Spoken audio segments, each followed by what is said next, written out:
सो थोड़ी पॉलिटिक्स की बात करते हैं। हाल ही में हरियाणा चुनाव के नतीजे आए हैं। सबको हैरान किया उन नतीजों ने। बीजेपी जीत गई, कांग्रेस जो ज़्यादा एक्सपेक्ट करी थी कि वो जीतेगी वो हार गई। और सवाल ये है कि अपनी लाइफ में आपने कांग्रेस का पीक देखा है, आपने उनको 400 सीटें लाते देखा है। आज वो सिर्फ 3 स्टेट में 413 3 स्टेट में वो सिमट के रह गई है। बीजेपी की बात करें तो वो 15 के करीब स्टेट में है, अगर मैं गलत नहीं हूं तो। पिछले 40 सालों में उससे ज़्यादा आपने कांग्रेस को देखा है। क्या रीज़न मेन रहा कांग्रेस के डाउनफॉल का कि आज वो इतने कम स्टेट्स में सिमट के रह गई है? एक चीज होती है काल जर्जरता। ओके। तो कांग्रेस के साथ कुछ दिक्कतें हुई। कांग्रेस के साथ सबसे बड़ी दिक्कत ये हुई कि उसने अपने छत्रपों को खत्म करना शुरू किया। आप जवाहरलाल नेहरू के वक्त की कांग्रेस याद कीजिए। जवाहरलाल नेहरू प्रधानमंत्री थे, पटेल उनके गृह मंत्री थे। लोग उनके अंतर्द्वंद की बहुत सी बातें करते हैं, पर वो थी जबरदस्त टीम। इस देश के एकीकरण में उस टीम ने बहुत बड़ा योगदान अदा किया। पटेल अपनी बात कह सकते थे नेहरू से, वो ये कह सकते थे कि आप सही नहीं बोल रहे हैं। उनकी बात नहीं मानी जाती थी तो राजेंद्र प्रसाद के पास, राष्ट्रपति के पास भी जाके बोल सकते थे जी। उस समय भारत एक आकार ग्रहण कर रहा था। आज़ादी नई नई मिली थी, हम अंग्रेज़ों से मुक्त हुए थे, हमें एक नया संविधान बनाना था। उस संविधान को जमीन पर फलीभूत करना था, एग्जीक्यूट करना था। हमें सेना का एक सिस्टम बनाना था। आप जरा कल्पना करो, एक किताब अभी कुछ साल पहले आई, उसमें यह हुआ, उस किताब में लिखा है, मैं हकीकत नहीं जानता, मैंने वो पेपर नहीं देखे हैं, कि राष्ट्रपति राजेंद्र प्रसाद ने, चूंकि वो भारत का राष्ट्रपति कोर सेना कमांडर होता है, सबसे बड़ा सेना कमांडर होता है, तो उन्होंने कुछ एक सक्सेशन प्लान बना दिया। नेहरू जी ने उनको एक चिट्ठी लिखी कि नहीं, आपका ये काम नहीं है, काम मंत्रिमंडल का है। इस तरह के अंतर्द्वंद भी थे उनके बीच में, और तभी एक सॉलिड भारत पैदा हो रहा था, एक सेक्युलर भारत पैदा हो रहा था।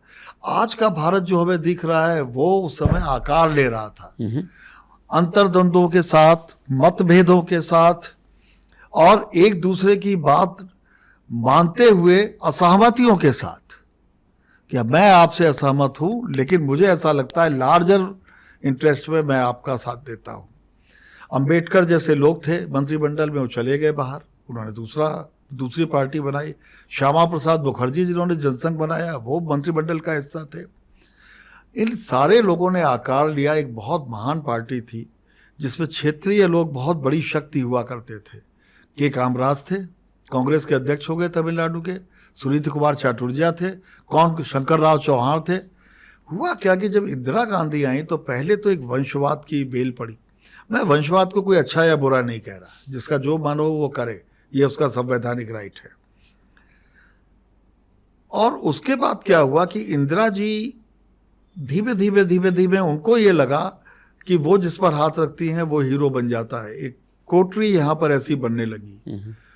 मैं राजीव गांधी को शुरू के दिनों में 1982 से 84 के बीच में बहुत मिलता था। मैं इलाहाबाद में पत्रकार था, वो अमेठी में जब आते थे, कई बार उनसे मेरी मुलाकात हुई। जब आखिरी बार मिले वो शायद 23 अक्टूबर 1984 थी, और 31 अक्टूबर 1984 को प्रधानमंत्री बन गए। जब वो निकले तो मेरे एक फोटोग्राफर थे, वो आज एक यूनिवर्सिटी में केमिस्ट्री के हेड हैं, मेरे मित्र हैं वो। मैंने उनसे कहा यार ये बहुत अच्छा इंसान है, इनफैक्ट लड़का शब्द बोला था, मैं उससे बच रहा था, ये बहुत अच्छा प्रधानमंत्री बनेगा। 31 अक्टूबर 1984 को प्रधानमंत्री बन गए। उन्होंने कुछ बहुत बड़े काम किए, लेकिन उसी समय में क्या हुआ, अर्जुन सिंह ने एक चुनाव जीता मध्य प्रदेश पे, वो हटा दिए गए, पंजाब में गवर्नर बना दिए गए। तो जब इस तरीके की चीज़ें बढ़ने लगी और वो एक परंपरा बन गई हाई कमान की कि जो हाई कमान कहेगा वो करेगा, तो दिक्कतें पैदा हो गई। हाई कमान कल्चर किसी भी राष्ट्रीय पार्टी के लिए खतरनाक है। अगर आप देखिए तो लोकसभा चुनाव में भारतीय जनता पार्टी भी इसका उदाहरण है कि नीचे के कार्यकर्ता उदास हो गए। अब आपकी हरियाणा वाली बात पर आता हूँ। इस बार भारतीय जनता पार्टी ने वो गलती नहीं की। उन्हें मालूम था कि हमारे कार्यकर्ता निराश हो गए, वो मतदाताओं को निकालने के लिए नहीं गए। मतदाता गर्मी की वजह से अपने घर से नहीं निकला। एक ओवर कॉन्फिडेंस था फिजा में कि नहीं जीतेंगे तो मोदी जी, आएगा तो मोदी ही, इस तरह के नारे थे। तो बहुत से मतदाता जो उनके सिंपैथाइजर थे वो बाहर नहीं निकले। हरियाणा में धर्मेंद्र प्रधान को उन्होंने लगाया, अमित शाह खुद एक एक चीज़ देखते थे, नड्डा एक एक चीज़ देखते थे, मोदी का चेहरा उनके साथ था। मोदी आज भी देश के सबसे लोकप्रिय नेता हैं, इसमें कहीं किसी को दो राय नहीं होनी चाहिए। और हवा जबकि उनके खिलाफ थी, 10 साल का एंटी इनकम्बेंसी था, 9.5 साल जिस शख्स ने हुकूमत की थी उसको हटाना पड़ा था उन्हें। लेकिन वो ये जानते थे कि अगर हमने अपने कार्यकर्ताओं को मोबिलाइज कर लिया तो एक कमाल होगा। इसके अलावा जो आज की भारतीय जनता पार्टी है वो सबको नहीं ध्यान में रखती, वो 51% मतों को ध्यान में रखती है। तो उन्होंने ये भी देखा कि बड़ा जाट हो रहा है, तो जितने गैर जाट हैं उनको जोड़ लो। तो जब ताकतवर और मुखर एक तरफ कौम होती है तो बाकी कौमों को थोड़ी तकलीफ होने लगती है जी। उन्होंने उसको जोड़ा। मैं एक उदाहरण दे रहा हूँ, एक प्रदेश के बड़े नेता का फोन आया 6 तारीख को, रिजल्ट आया 7 को आया। उनका क्या हरियाणा की खबर है? मैंने आप बताइए। तो उन्होंने बताया कि हम हरियाणा जीत रहे हैं। मैं जरूर जीत रहे होंगे, कल बधाई दे देंगे आपको। मुझे लगा ये अपनी पार्टी का स्टैंड मेरे ऊपर थोप रहा है, ये पोजिशनिंग कहते हैं इसको पॉलिटिक्स में, ये पोजिशनिंग कर रहे हैं। कल जब परिणाम घोषित हो रहे थे तो उनका फिर फोन आया। भाई साहब मैं कह रहा था ना, मैंने कहा यार ये कमाल हुआ कैसे? बोले देखिए मैं अपनी जाति बताई उन्होंने, जाति मुझे मालूम थी। मुझे अपनी जाति के गांवों में कहा गया कि आप वहाँ जाइए, आप बिल्कुल भी मत बोलिए कि आपको बड़ी जनसभा करनी है, आप इतने महान नेता हैं।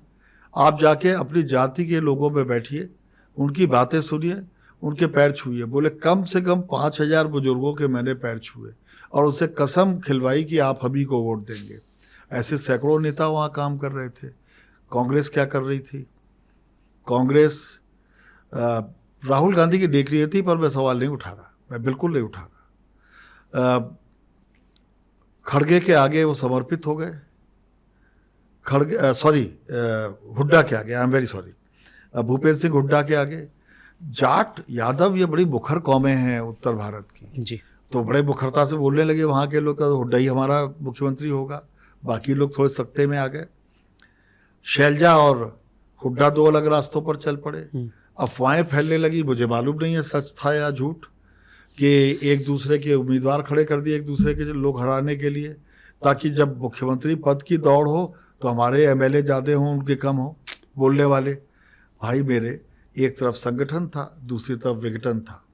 एक तरफ एक बड़ा नेता था, दूसरी तरफ आप एक फिर से अपनी इमेज को ठीक कर रहे हैं, आपको भी लंबी दूरी तय करनी है वहाँ तक पहुँचने के लिए। एक तरफ गांव-गांव का संगठन था, एक तरफ सिर्फ हवा पे चल रहा था। अगर आप देखिए तो यही गलती मध्य प्रदेश, राजस्थान और छत्तीसगढ़ में हुई थी, वही गलती उन्होंने वहाँ दोहरा दी।